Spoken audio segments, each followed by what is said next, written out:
Hi. We've got sound going. That's good. Yeah.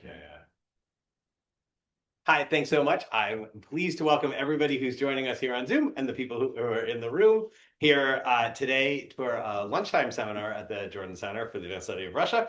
And today we're going to have a talk from Dr. Anastasiia Vlasenko, who is an ex-Jordan Center postdoc. So we always love when our alums come back to give talks. And Dr. Vlasenko will be talking to us about legislators and network, corruption, clientelism, and lawmaking in Ukraine. She's currently a postdoctoral research scholar in the Harriman Institute at Columbia University. She's also a recent HURI Research Fellow at Harvard's Ukrainian Research Institute and as I said before, a recent postdoc here at the Jordan Center. She studies legislative politics and democratization with specialization in the politics of Ukraine. Her monograph project, Legislators and Networks, Corruption, Clientelism, and Lawmaking, investigates how legislative networks formed through parliamentary aids can affect rent-seeking behavior in the Ukrainian parliament.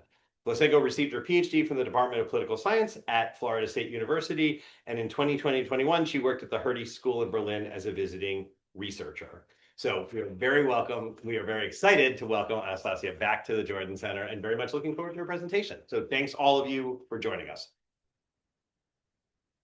Thank you so much. I really appreciate that you came today and joined us on Zoom. And today we're going to talk about legislative networks in Ukraine. So this is one of those passion projects that I have kind of on the side of my actual career that focuses on decentralization reform in Ukraine at this point, almost exclusively. So I'm really looking forward to your feedback and to some ideas on how I can maybe move forward with this part of my research work. So when we think about legislative networks, we usually think about some ways in which legislators can connect to each other. And this is interesting because, you know, these are people who are supposed to be our representatives and who are supposed to kind of be these faces of transparency and accountability and all the nice things. And generally speaking, if we look into literature, we will see that generally speaking, again, legislatures enjoy higher level of public trust in comparison to the executives, at least in democracies. So the hope here is that they connect to each other in some sort of legitimate way.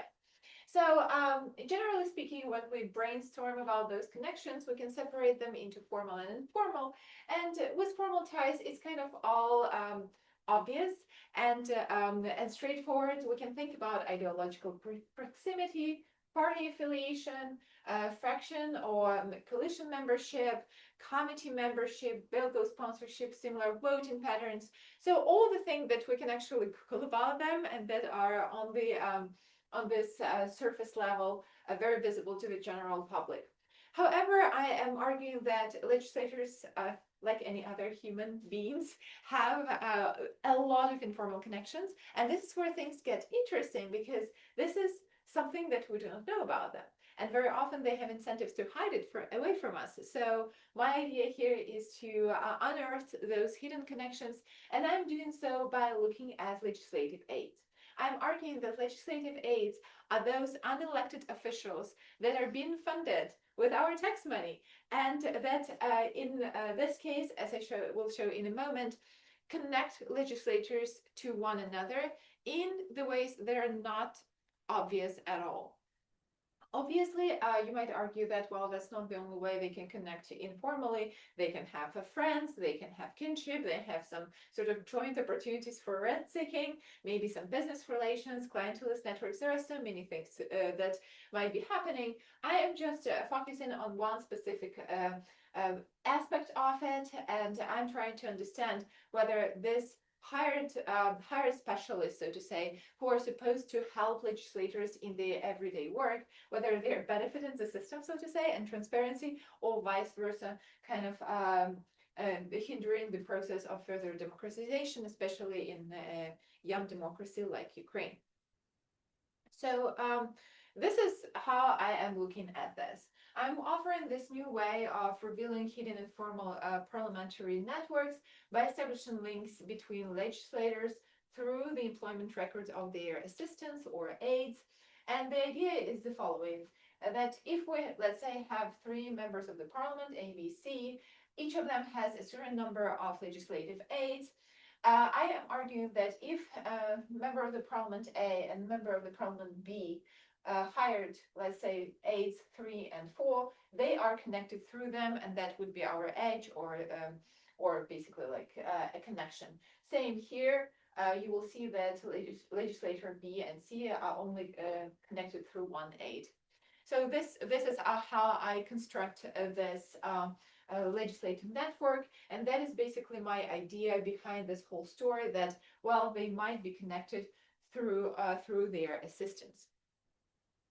Now, in the Ukrainian parliament right now, there are a lot of formal and informal rules when it comes to legislative aides, what they're supposed to be doing, how many of them you can have, so on and so forth.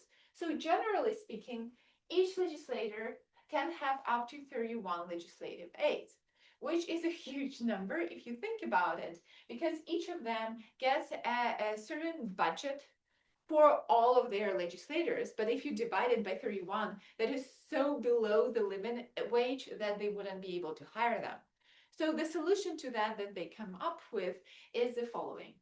They have both paid and unpaid legislative aides. Some of them are full-time and others are part-time. And in addition to that, you can legally supplement their salaries with your private funds. So basically, you can hire them as your assistants on a side, but that basically that is a separate paycheck, so to say. So they are getting one paycheck from the parliament and another paycheck from someone else. All we can know are the paychecks that they're getting from the Ukrainian parliament, because other than that, it's private employment. And obviously, this is problematic in its own way. So I am only using the data that is publicly available, and this is who got paid, what, how much, whether they were full-time or part-time. So in Verkhovna Rada, inside my data set that I collected, there has been more than 4,000 legislative aides. So if you account for the fact that there are 450 legislators in Ukraine, that's a lot of people working for them if you think about it. So out of them, more than 3,000 are not being paid for their work.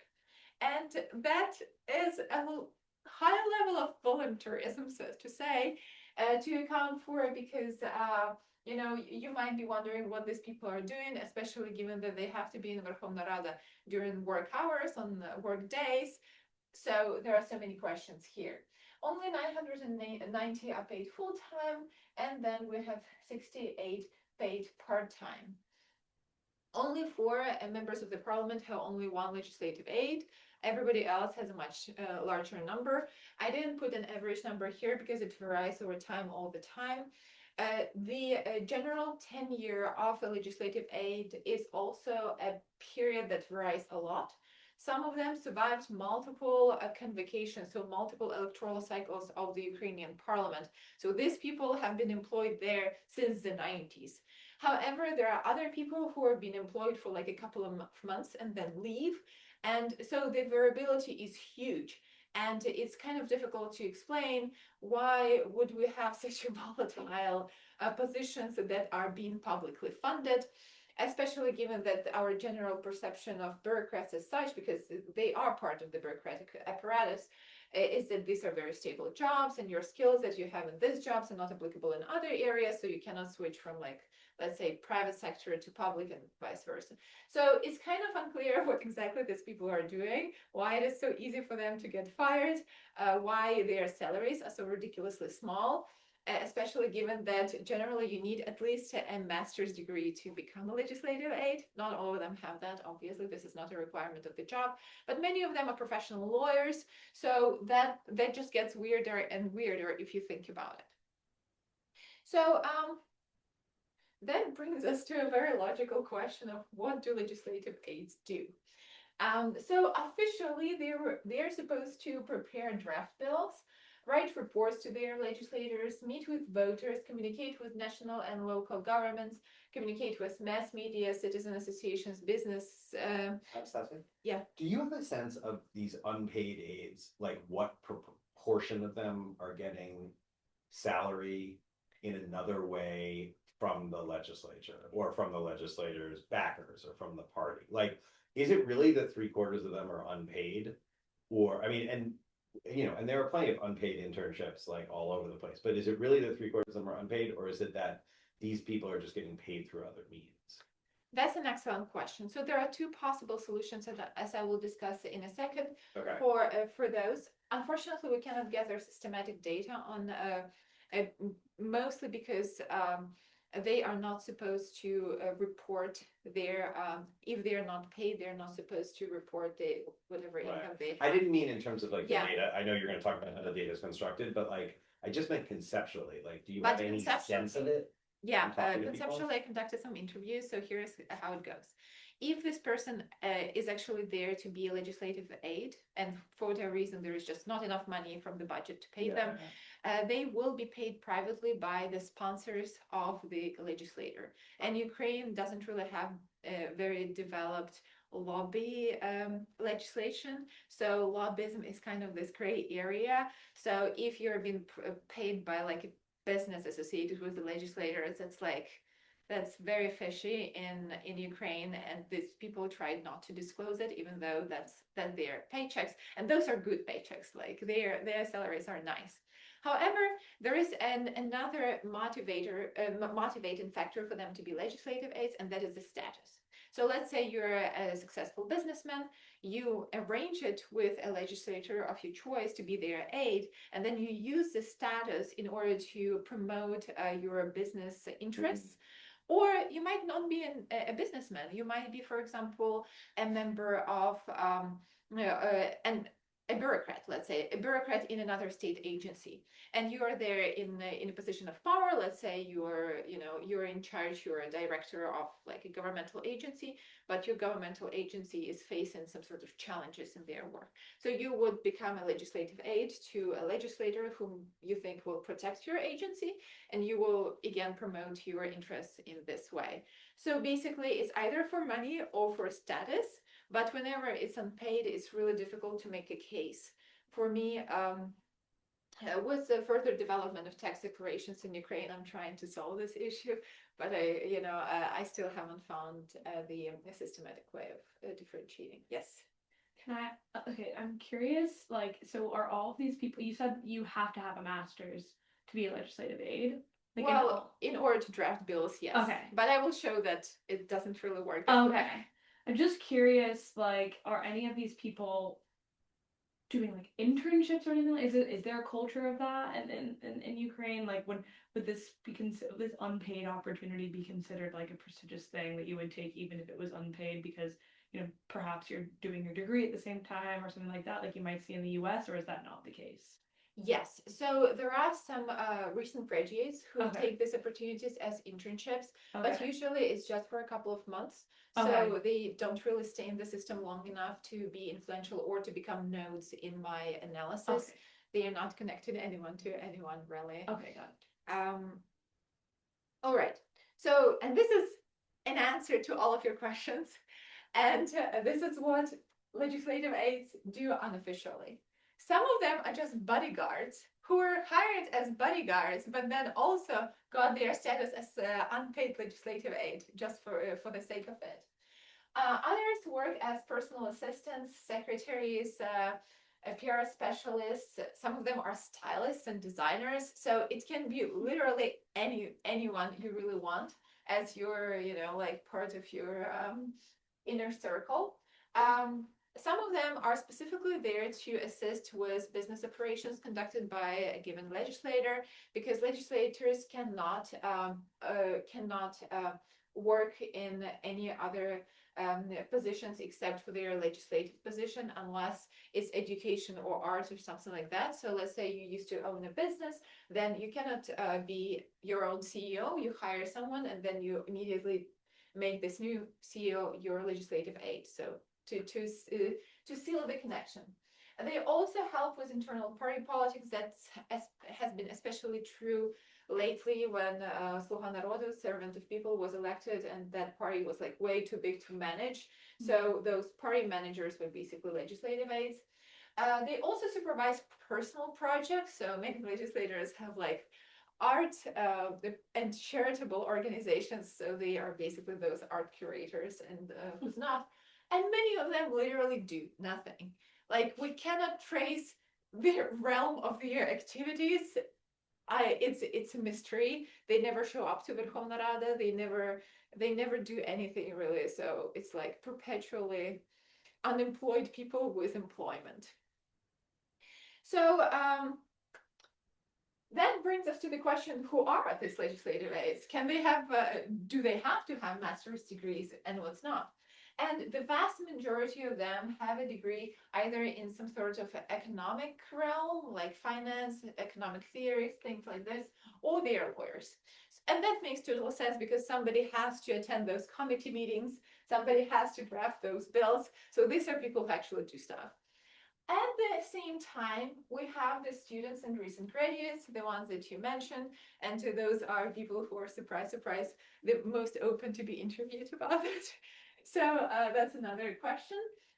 There are also party affiliates, and that makes total sense. So let's say other members of your party got elected into the parliament, you were not elected, but you really want to impact politics in the country, and that is the most logical thing for you to do, to get hired as a paid legislative aide, and then to kind of promote your political interests in the parliament. Some of them are bureaucrats, as I mentioned, from other institutions. So basically, they want to promote the work of their agency, the work of their institution. As you probably heard in the news, there is a lot of turf wars in Ukraine with lots of conflict, internal conflicts, so that really helps. Business affiliates obviously make sense, but there are also relatives and friends. And this is where it gets really interesting. So for example, this is Yuri Kurevchenkov, and he is a business slash career affiliate of Zelensky. So here is an interesting thing about him. When he got elected, his wife was unemployed for many years. He was like a housewife, if you wish, and she didn't really have a career of her own. However, the moment he gets elected, all of a sudden she registers a business in her name, and her business becomes a multi-million enterprise in just a span of 1 year. And she also happens to be his legislative aide. So you can hire your spouse as your legislative aide if you really want to. And this story obviously was very visible to the mass media because she had to pay taxes on those activities and report them. And also it is a requirement in Ukraine for all publicly funded officials to report on the income of their spouses. So this is what has been happening. And that's, like this family has been under a lot of scrutiny, as you can imagine. But if you think that it is strange to hire your spouse as your legislative aide, wait just a second. Because this legislator, Marina Nikitina, she hired not only her husband, who is a car mechanic, but also her eyelash artist, I don't know, whatever, stylist. She posted this. So this is a screenshot from Facebook that she deleted this post later on because you can imagine the amount of backlash. But basically, she said, "Friends, get used to that. The country is being changed by the stand-up comedians, photographers, party entertainers, makeup artists, and mechanics. And this is our trend now." And yeah, she basically like took two people who probably are the closest to her and made them her legislative aides. Neither her husband nor her eyelash artist have qualifications to be in this position. And something that was particularly upsetting for people was that they had paid positions, so they were paid literally by Ukrainians' taxes for being there. So that creates a lot of questions. Who are these people? Why are they there? Why are they working the way they are working? And I'm arguing that, well, we have to think about money here because the total budget on legislative aids is 260 million hryvnias, which is, in US currency, not that much, but for Ukrainians, that's a lot. And each member of the parliament can only afford 10 legislative aides. After that is below wage minimum, and you cannot really hire them. However, in reality, each member of the parliament gets slightly more than 38,000 hryvnias per month to pay legislative aides. And I must tell you that the most recent surveys in Ukraine show that an average Ukrainian, so we are talking about all education levels and about all, like salary expectations, wants at least 40,000 per month. So since they're getting 38 for all of them, that's nothing really.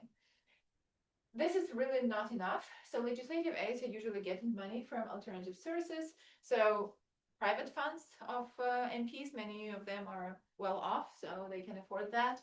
Donors, and also from political parties. So political parties do hire legislative aides for their own legislators, and it's in the budget, and we can actually trace that. Yes. Okay, maybe you're going to answer this question, and if so, just ignore my question. But is there a limit on the amount of private funding that MPs can provide to hire additional legislative aides? Is there any sort of tracking at all on that information? There is no tracking, and you can really hide this information if you really want to, because legislative aides, unlike legislators, are not prohibited from having other positions. So you can, for example, be hired as an advisor to the political party that you're affiliated with, and at this point, it's not public funding. Your salary doesn't really have to have a limit or anything like that. So are there some MPs that have vastly more legislative aides because they have so much private funding that they can hire so many more people? Yes, but they cannot have more than 31 at a time. Okay. Which is a lot, like you mentioned, 31 people just drafting bills for you, technically. All right. So why would anyone invest their time and effort into being a legislative aide? I'm arguing that there are a couple of things you can think about here. So obviously they all want career in politics, maybe career in their specific subfield, for example, environmental politics or something like that. Obviously there is an interest in political connections for businesses. If you're a business owner, it kind of makes sense for you to be a legislative aide. Next, we have connections for nonprofit organizations, and it became a particularly salient thing after the Euromaidan, as more and more nonprofits entered the civic society of Ukraine, so to say. They want to have political impact, and they use this route to achieve that goal. Interestingly enough, according to my interviews, some people just are interested in personal safety. If, let's say, you are in the position and you feel like you might be threatened by certain groups that that you have a political or financial clash with, being a legislative aide makes you more visible and much safer. So in the past, you would be more protected from the raids. Right now, people feel like more protected against like independent agencies that might be after them for, let's say, corruption schemes and other things. So many people do this just for personal safety. And finally, I argue that we might be looking into participation in rent seeking. And this is what I have been digging for quite a while right now, but I'll show you in a second where it goes. All right. So as Sasha just mentioned, different people have different number of legislative aides. So this is based on my data set that I collected. So it is right before the full-scale invasion. So, for example, the pro-Russian opposition, that one, opposition, they are still in the data set because they were not banned at that point. But overall, you can see that, for example, the ruling party has the highest number of legislative aides, and then and 75% of them were unpaid. So again, same question: what are they doing? And others, they had much smaller numbers, but still we can see that overall, if you will look across all parties, across all ideological directions, so to say, only a quarter of the legislative aides were actually getting salaries. So again, we have, on average, we have 75% of people doing something for free, when they might be having actual careers. All right, and then when it comes to the average number was the highest in Батьківщина and the lowest in Слуга народу and Голос. And well, I know that these party names probably don't tell you much, but we see the highest average number for establishment parties and the lowest average number for parties who present themselves as non-establishment or populist. And that kind of makes sense because you don't, like, if you are there not to waste budget money, you don't want to have too many legislative aids. So that's basically what we have in terms of average numbers.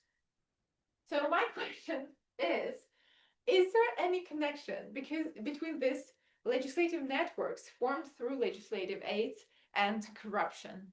And my hypothesis generally is that the higher the level of this informal connectedness, the more corruption schemes we should be observing.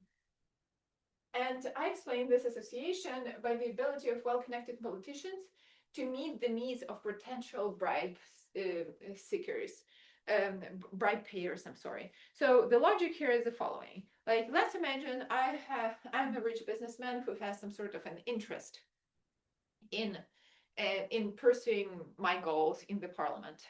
Whom will I contact and whom will I try to bribe for these purposes? Well, I might be bribing well-connected politicians, right, who have a lot of who have a big network and can persuade their co-workers to vote for my legislation.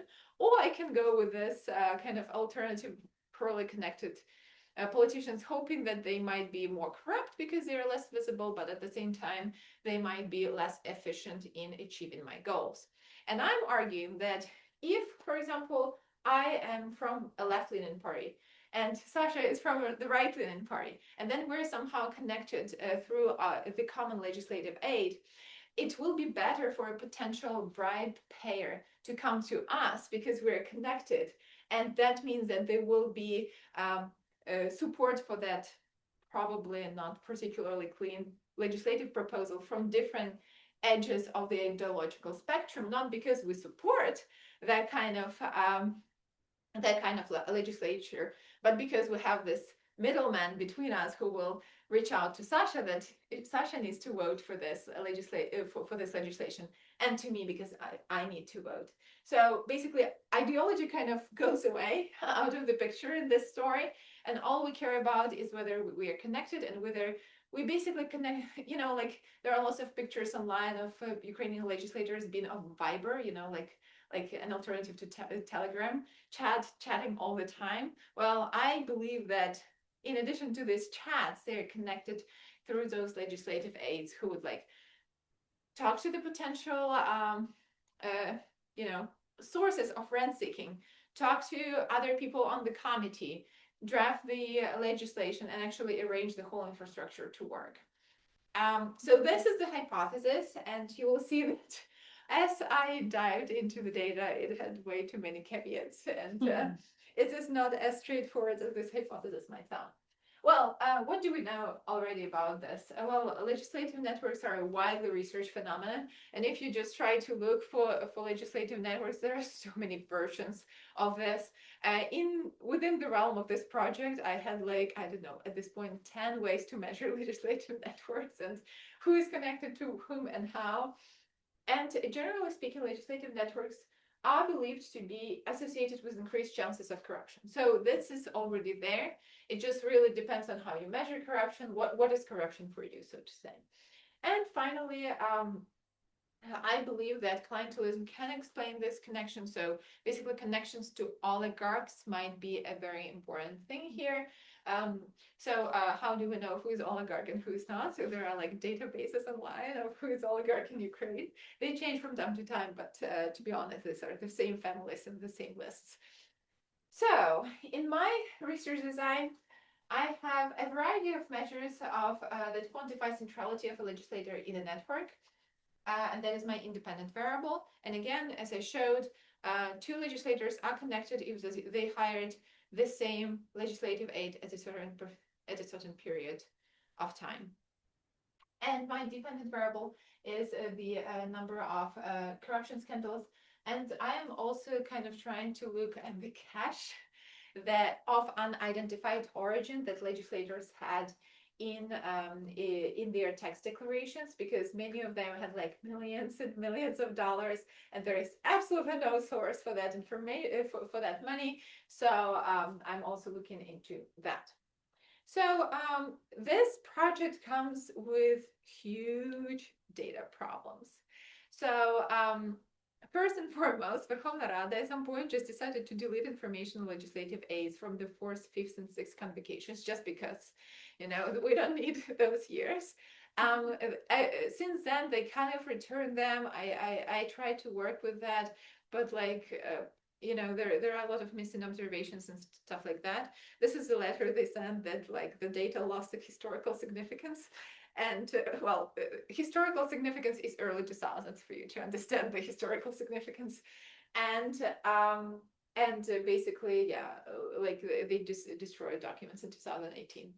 That being said, some of that was recovered, and overall, given that for my dependent variable, I'm using all of these corruption scandals, we only have consistent data set, and I will show you how that works for 2016, 2020. So overall, I wouldn't say that this historical significant data is changing a lot in my world. But other than that, I would like to use it as a moment to encourage all of you guys to look into incredible data sets that exist for Ukrainian politics, because this project started with Postipaki Info, and that was basically the database for legislative aids. At that point, the only one in Ukraine. At this point, you can also find this information on the official website of the Ukrainian parliament, so it became far less of a problem. But there was a historical moment when they were hiding this information away from us, and that was particularly interesting. Since that time, Postipaki Info became much less interesting. However, Chesno is a Ukrainian NGO that is incredible for fact-checking, but also incredible for tracing all the activities of Ukrainian legislators, not only something that they do in the parliamentary sessions, but something that they do overall. So they have data sets for the corruption scandals, for legislators missing being there, like for their attendance, for everything that they have been doing throughout their life. At this point, there is also like associations with Russian political parties, for example. Some of them had this, or businesses. So basically everything you can imagine, like that we might want to know about a politician, it's there. Declarations is just a website for tax declarations for everybody who is being publicly funded in Ukraine right now. So that's basically a very rich source to look into how much money they are making and what kind of fancy cars they are driving, because they have like cars and all the fur coats, they have to list them there, and all the art that they have, and like also like these assets that do not have any origin at all. That's the weirdest part.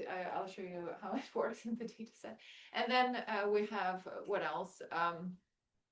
Real estate, land, well, basically everything.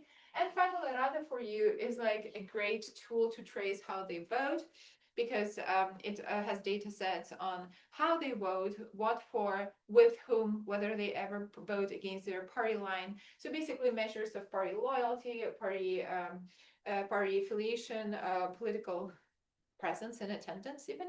So that's also very important. So with this very rich data, this is basically how every page looks.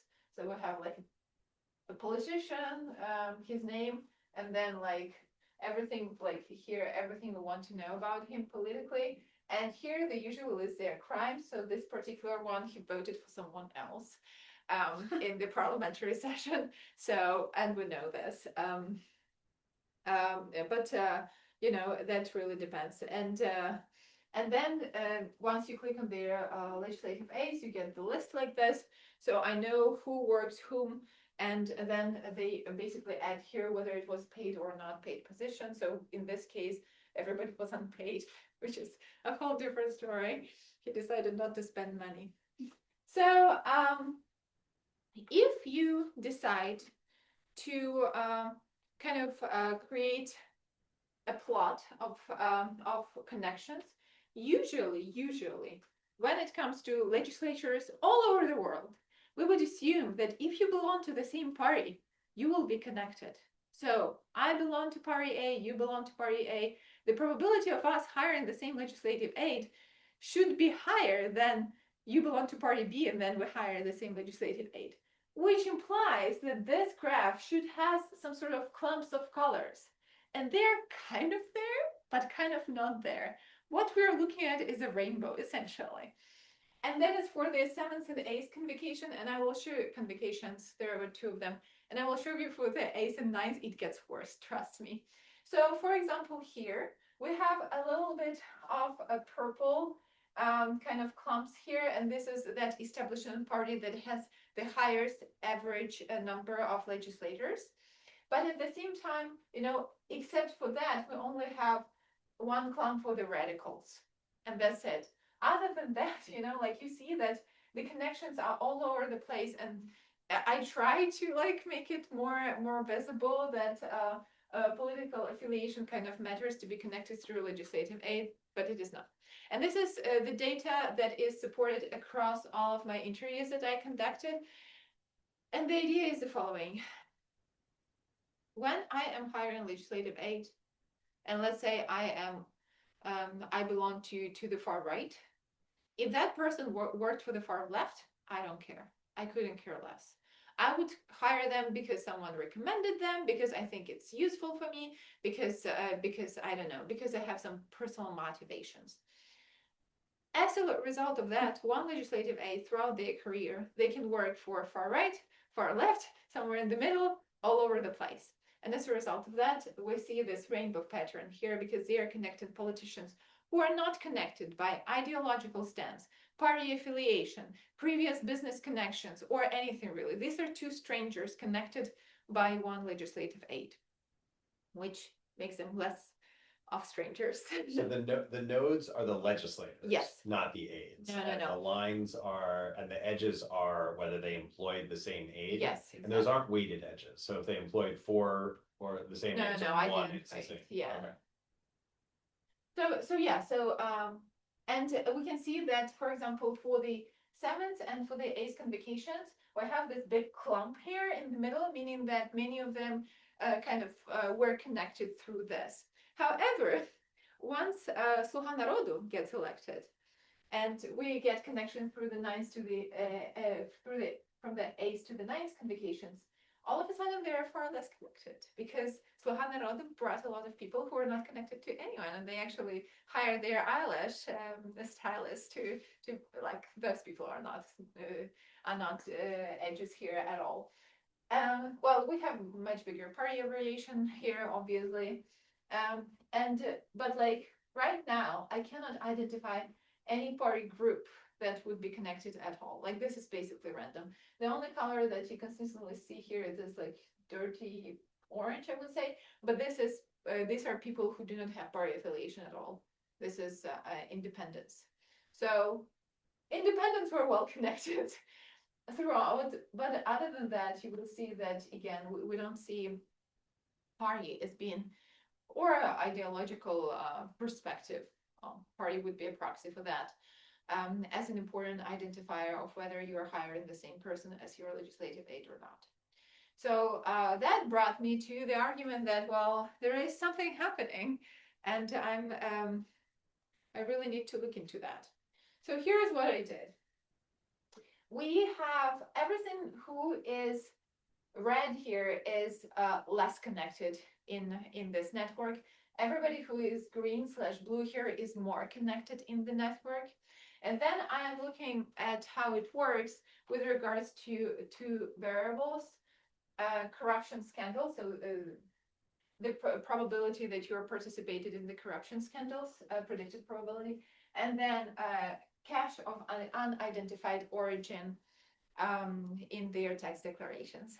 And what you see here is that as we're getting from less connected politicians to more connected politicians, both the probability of corruption scandals and the cache of unidentified origin is increasing for them. And that is something that I believe is being explained by the fact that they are they decide to be connected through these people.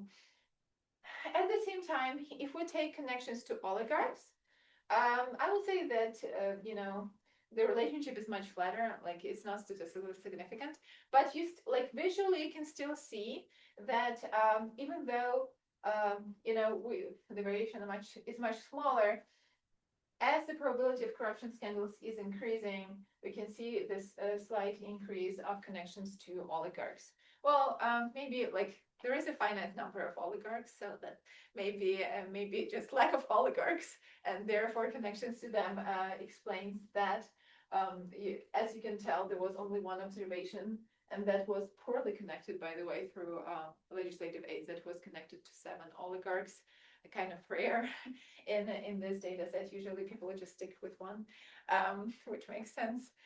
So that basically made me think, okay, so they seem to be more corrupt. That's basically the baseline here.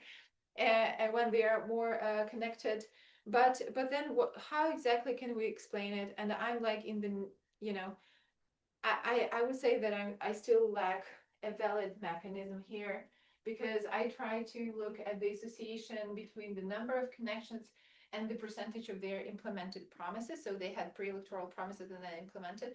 And it looks like there is this positive association, I would call it. So if you're better connected, you are better at this. But at the same time, if you're better connected, there is a higher chance that you have just more legislative aids. And if more people work for you, you're better at your job. So maybe that's not necessarily the best explanation here. But also, attendance is a problem in American high schools, but also in Ukrainian parliament. So that's the same here. Those who are better connected through their legislative aids also seem to show up to work more often, which is a funny thing to think about. But it is still questionable whether how useful it is. Anastasiia, are you doing this controlling for the number of legislative aids that people have? No, and that is a great idea that I will write down. Because I mean, that seems like the obvious. Yeah. So what you want, I mean, it seems to me like what you want to do is you want to parse out the effects of these connections, independent of having more resources, right? Independent of a lot of things. Like it should be, and so that seems like the obvious confounder with this, that this could just be picking up better resourced. Because I don't know if you showed us that figure, but like, I would assume that it's just sort of mechanical, that the more aids you have, if it's just a random draw, the more likely they have connections to their aids that have worked somewhere else. I mean, that doesn't have to be, it's not a mechanical effect, but it seems very likely that it would be the case. Well, exactly. And so, I'm trying to make the story that, it's all about why would you hire that many people without even paying them salaries if there are no other motivations for you except for maybe them doing something that you don't want to be particularly visible, that you don't want to be doing.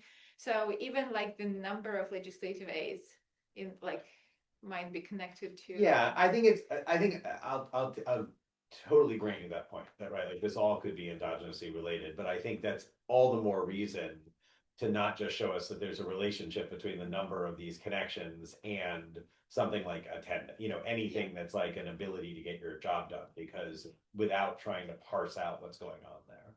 Yeah, so that's exactly the point at which I reached at this moment, that if we kind of accept that maybe having more connections in this network increases your chances of being involved into a corruption scandal, then maybe we need to explain why, are these people are just badly behaved when they try to hire more people, or is there anything else going on? And another hypothesis that I had is that maybe that's not just oligarch connections, these are business connections that play a very important role here. But the legislation on lobbyism in Ukraine has been adopted so recently that unfortunately we don't even have the data set at this point to check that. So I know that I'm running over time, so I'll be quick.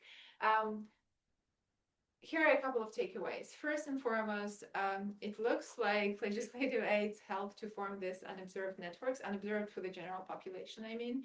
And this, I argue that maybe these networks connect legislators to this potential sources of rent. And it looks like these networks make it easier to participate in corruption schemes, but also have this cache of unidentified origin that looks like the outcome of participating in corruption schemes. So, so yes, overall, this is where this project is at this moment, and I hope we all learned something new today. Thank you very much. Right, looks like we have a bunch of questions coming online. Yeah. All right, you want to take them? Sure. Yeah. Okay, so let me scroll up. Okay, great. Okay. There we have two questions from Denisa Duvanova. My question is whether there are formal internship opportunities with Verkhovna Rada deputies. Could some assistant positions be for interns aspiring to careers in public service? Another question is whether the law gives any special status, access, or privileges to the aides, such as the right to attend sections and committees, access to classified information, etc.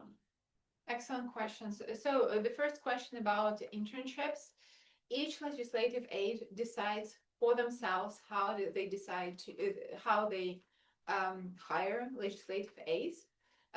Each legislator decides. So the way it is done, at least based on my observations, is they reach out to people they like and offer them these positions. So there are no formal website that you can go and apply, like in Canadian Parliament. Lots of Ukrainians go there to do that kind of thing. However, I wouldn't be surprised if in the recent years individual legislators had that kind of forms on their personal websites. I did not scrape that kind of data, so I don't want to say something I don't know. When it comes to special access, yes, they get access to Verkhovna Rada on a regular basis. They don't need permits. It's like their ID document is their permit. And in addition to that, they get access to many things that you would have access like as a citizen, but you wouldn't go. So all sorts of like public hearings, committee meetings, meetings in the local governance structures and councils, because they are representatives of their respective districts, obviously. You also get access to drafts of the legislature of the bills before they were published on Verkhovna Rada, because you're the ones working on them. So you get a lot of insider information. So the answer is yes, you definitely do. But again, this is anecdotal evidence. This is not something that I can measure systematically. Many of them are so not interested in all of that, that they, unfortunately, all of these opportunities kind of go in parallel to their main activities. Any questions in the room? Do we have that? Yeah, we can. Oh, yeah. Oh, okay. Yeah, Jake. Is there anything you can say about who the people are that switch between MPs, whether these are like paid, officially paid anyway, or unpaid, or anything about kind of who they are and when it is that they switch? Like, are people primarily switching when they've worked for someone for a long time? Are they switching maybe kind of earlier on in their career? Like, what is there anything that you can draw from when it is that people are? Yes, absolutely. I looked into individuals who showed up multiple times in my data set. And here is a story that was told to me by one of the actual legislative aides who is not one of my edges. So the story goes like this. Imagine that you are this young, very enthusiastic lawyer who really wants to go and change everything in the country. You go, you get hired to work with legislator A, and you work and you go to all the committee meetings, and you're great at drafting bills, and you're really there, physically present at your workplace, and you've been paid for this, like with all due respect.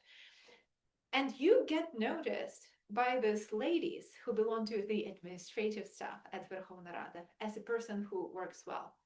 And then when the new parliament is elected, those legislators who have access to higher salaries through private funds or any other way, and who want someone to work in those positions where they actually draft bills and everything, they go to administrative ladies. They pay them a little bit for information, and they ask them whom we should hire. So that's option number one. Option number two is that you are being inherited, essentially. So you really want to stay in this position, but let's say your MP is not being reelected. So you go to your MP and say, please recommend me to someone else. And that is where they are connected, I believe, before they even get those similar MPs and legislative aids. And but then legislative aid becomes like a proxy for actual connections that exist there. So, so these are two most likely scenarios of why you would get hired. And then there is this third option. I call them opportunists. So these are people who are very good at self-promotion, and they reach out to different people by themselves.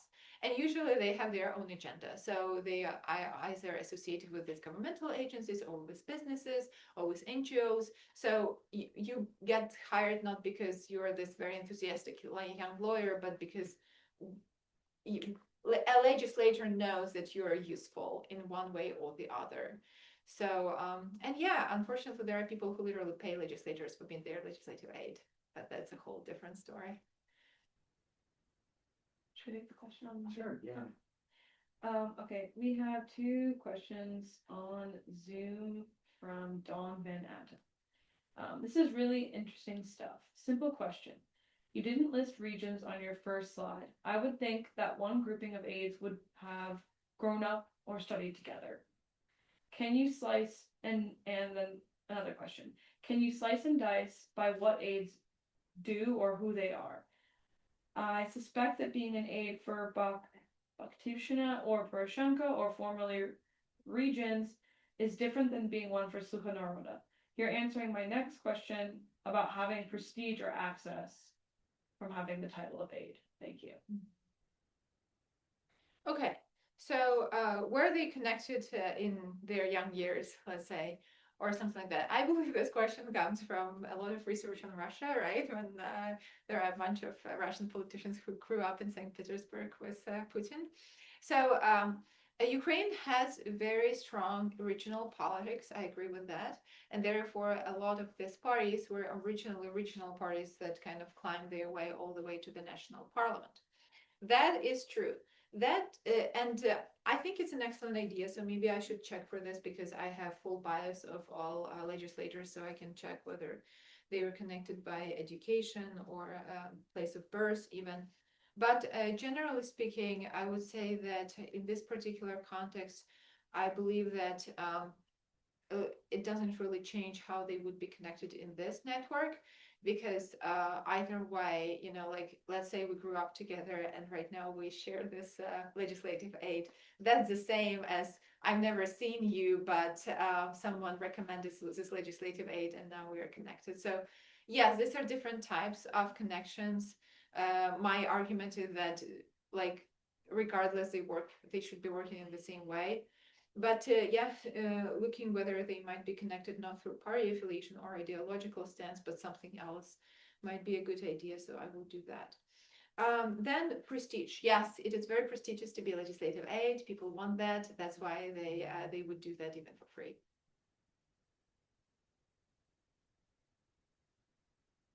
I have another a comment on Zoom, also from Denisa Divanova, for the promises and attendance.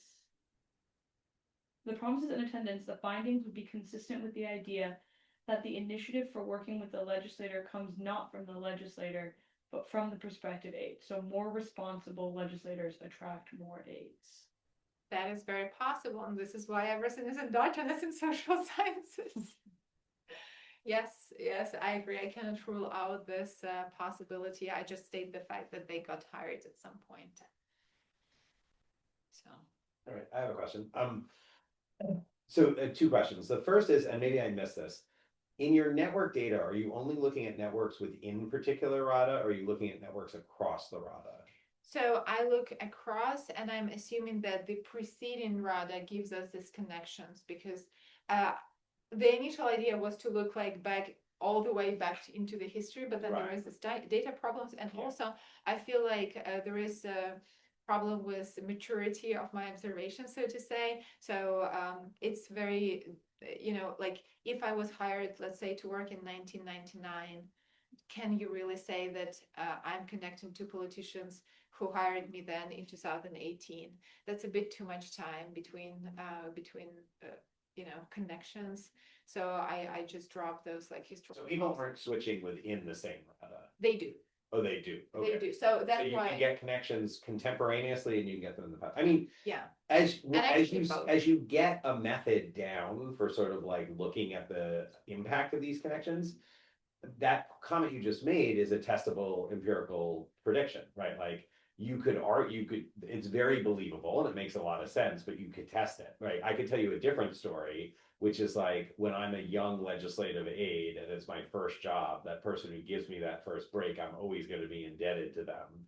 And I'm always going to be coming back to them, so there could be, you could imagine different types of stories. I mean, obviously there's the data issue, so take of this what you can, but like, I do think it would be interesting. You would have richer data if you have these, um, if you have these networks that go back further in time, and then you could always include that as covariates based on these network connections, or you could try weighting by network, time and that sort of stuff.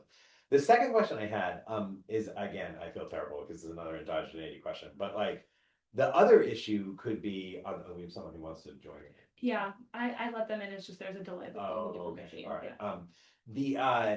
The other thought I had was if you were showing us this relationship, you were loosely showing us that people who had more connections, had more were enmeshed more in these corruption scandals. And I would just push you to like, I'd love to hear more about the direction of the causality that you think that has. Like, is it that I'm a legislator, I hire people who have connections to other offices, and therefore I'm more likely to get pulled into corruption scandals? Or Andrew Little and Marco Klasna and I had this model of this paper in JOP a while ago that was like a model of like when you get corrupt people running for office, and it had a voter component to it too. But like, so is it the other way that you think that it's actually, if I am a legislator who wants to engage in corrupt behavior, I will go out and get people who have connections to other offices? Like, which way do you suppose that the causal arrows are going there? Okay, so I think here I need to clarify something about the corruption data. We don't know how corrupt people are truly. Unless you're caught, you're not corrupt. Right. That kind of logic. So the measure for corruption that you're seeing is the probability of being involved in a corruption scandal based on the already revealed corruption scandals that have happened within the 2016-2020 Right. time frame. And that's from which data? That's from Chesna. Chesna have this Chesna. record. Right now, Nabu is trying to create a similar one, but it's not complete, and people manage to persuade them to delete them all the time. So I don't trust them. Right. To the same point. So But same question. So it's that's an that imperfect kind of measure. like going in the direction of your question finally. So if I am corrupt, just like my nature is so that I am corrupt, and then I would like, the logic is that I want to hide this information, right? Yeah. So I wouldn't like hire anyone who would reveal that about me in one way or the other, or like pump up the activity or anything like that. I would only hire those who would help me with my corruption schemes or be instrumental in one way or the other. So I'm just trying to like. So you think it goes from the legislator wanting to be corrupt, then has an incentive to get these more connected aides, and it's not the other way around, that because I'm trying to put together my staff, for whatever reason, I end up with a staff that is 50% connected aides in terms of 25% connected aides. Does that then have a causal impact on me being more likely to get caught up in corruption scandals in the future? Well, I think that we can only talk about association here. So, and I think that the story goes this way. Like, people know whether they're corrupt or not. So, like, let's say I'm a legislator who came with a specific goal of being corrupt. And it just happens so that in order to be corrupt, I need this giant stuff that would connect me to oligarchs and to other parties who will be voting on whatever I'm trying to persuade them to vote, so on and so forth. And then with this giant stuff, it just happens so that I'm more likely to get caught, because the more corrupt you are, the more likely you are to get caught eventually. So yes, it's very purely associational, like everything correlated with everything in a way. But if we were to like make an argument, think about the most recent corruption scandal in Ukraine that involved Tymoshenko. She got caught with this cash that she was supposed to deliver to people for voting on a specific bill, right? Mhm. So that would be like $10,000 per vote or something like that. So so that really like fits my story really well, because it's obvious that she wouldn't be delivered in that cash. It just happened to be on her table at the moment when she got caught. Instead, she would need someone to go and talk to these legislators how they are supposed to vote, to persuade them, because it's risky business right now. Everybody who was involved is involved in the corruption scandal, and then to persuade them to accept this money and to deliver on their promises, so to say. For this, you need stuff, and I say that this stuff doesn't necessarily have to be legislative aids, but it really helps if they have access to the building and everything else. So, so that's basically the story. That of course, your intentions was like with the political office, they precede everything else, but your probability of being caught is the result of your activities. So corruption is intention, but also corruption is actual scandals that we observe, and that really depends on how we measure it. I cannot measure how corrupt people are by just asking them. Yeah, but I agree. It's yeah, indigeneity is a problem here. Looks like we have a question on Zoom. Dawn, I'm going to ask you to unmute yourself. Yeah, thank you. I'm sorry, I'm not going to turn on the camera because I don't want to show you my current condition here in the mountains of North Carolina. This is, like I said, this is really fascinating stuff, but I keep thinking about institutionalizations. One problem in Ukraine is that political parties are not very well institutionalized, but some of them have been around for a long time. I mean, Yulia Vladimirovna first got caught with a bag of cash in I think the Kherson airport about 1993 or something. She's been doing this for a long time, and she's got lots of ways to get to people that we don't know how to measure. So I keep thinking about how you also have a measure here of how parties work, of how long they've been around, of the general institutionalization of things, and so on. And I keep thinking about, okay, what happens to legislative aides? Some of them are first job kids. Some of them are people who have a calling card that says, I'm an aide to Poroshenko or Tymoshenko, and they use that to get in all kinds of interesting places. At least when I worked in the Ministry of Agriculture long ago, that's what aides to ministers and so on would do. So it seems like there's a lot of interesting questions here that could be raised about how the Ukrainian political system is developing and changing that would come from thinking more generally about the very rich data set you already have. And that leads me to one legit question. What happens to political aides after they've been parliamentary aides? What's their career path? How many of them go into parliament? How many of them go into something else? What does that tell you about the connections that they've made for themselves or the connections they've made for their legislators? Again, thanks. This is really, really fascinating, and I need to think about it more. Thank you so much. So these are very interesting questions. As you probably have noticed, the longer the party has been around, the higher the average number of legislative aides they have, and by the nature of data, the higher the probability that they will be well connected. And this is exactly why we had this drop in connections between the 8th and the 9th convocation, when Sluha Narodu comes and they are brand new and they don't know anyone, and those connections are just being lost.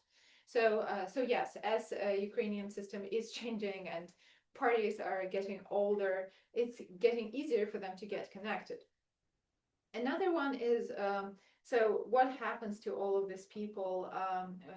That is something to know, that well, it is not true for the ninth convocation, but for the eighth, so the previous Ukrainian parliament, a lot of legislators there used to be legislative aides before that. So, so yes, there is a relationship there. However, not everyone becomes a legislator, quite obviously. So many of them get other publicly funded positions in the executive branch or in independent agencies.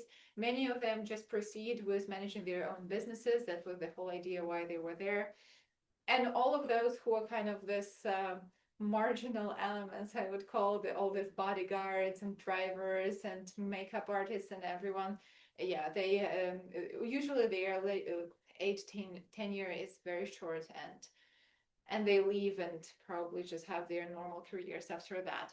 So yes, I agree that the analysis is complicated by the fact that we're not talking about a homogeneous group. We're talking about people with very different interests and with very different incentives to be there even. And that actually, back to Josh's question, yes, it has spillover effects on legislators, whom they decide to hire, why they decide to hire, whether they corrupt all the way, or whether they hired someone and then that person, that legislative aide, brought them all these wonderful ideas on how to enrich themselves. Who knows? We don't know which way the communication was happening.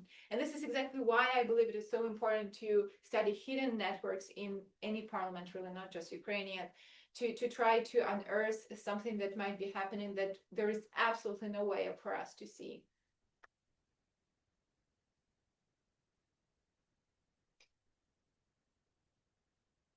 Anyone else? Anyone who hasn't had a chance to ask a question? All right, great. Well, thanks so much. This was so interesting and totally fascinating. And thanks so much for presenting us here today. And thanks everybody for joining us at your lunch hour. So thanks for so many of you for joining us online. Okay, take care. Thank you.